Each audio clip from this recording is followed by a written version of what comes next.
Okay, so let's go through the posting rule for the CJ.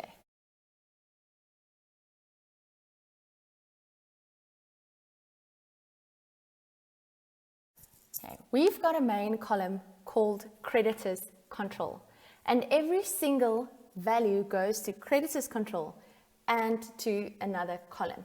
And if you add the total of the creditors control column, well, if you add the values together, that total of the creditors control column equals the sum of all of the other columns.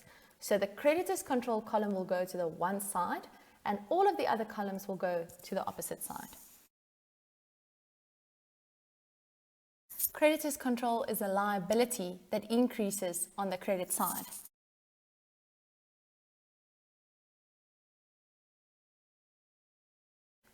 In the creditors journal, our liability gets bigger and bigger and bigger because we are buying from different people without paying them. So the total amount of money that we owe gets more.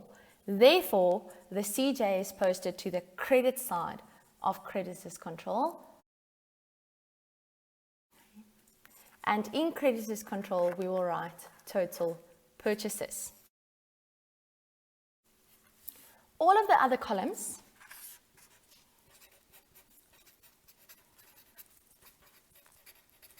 or accounts are debited. They are usually expenses or assets.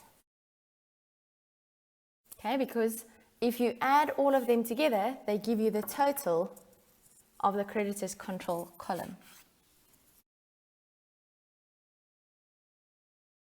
Okay, so, and for every debit, there must be a credit. In all of the other accounts, you will write creditors control.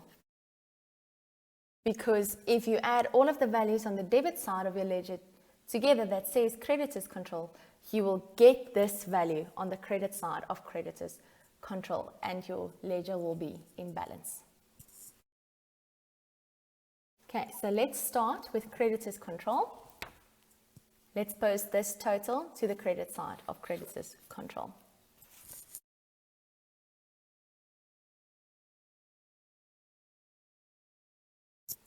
Okay, now let's go and post everything else, starting with the sundry accounts section. This value in sundry accounts must be posted to the debit side of repairs on the 3rd.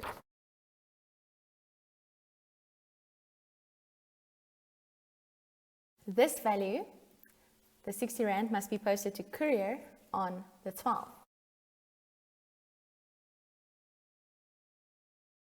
The trading inventory column total must be posted to trading inventory on the debit side at the end of the month.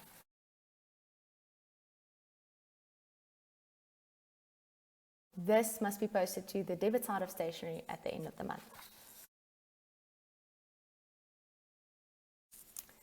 If you go and look at your ledger, you will notice that if you add all of these values on the debit side together, in other words, if you say 800 Rand plus 80 Rand plus 300 Rand plus 60 Rand, it will give you this 1,240 Rand on the credit side of creditors control.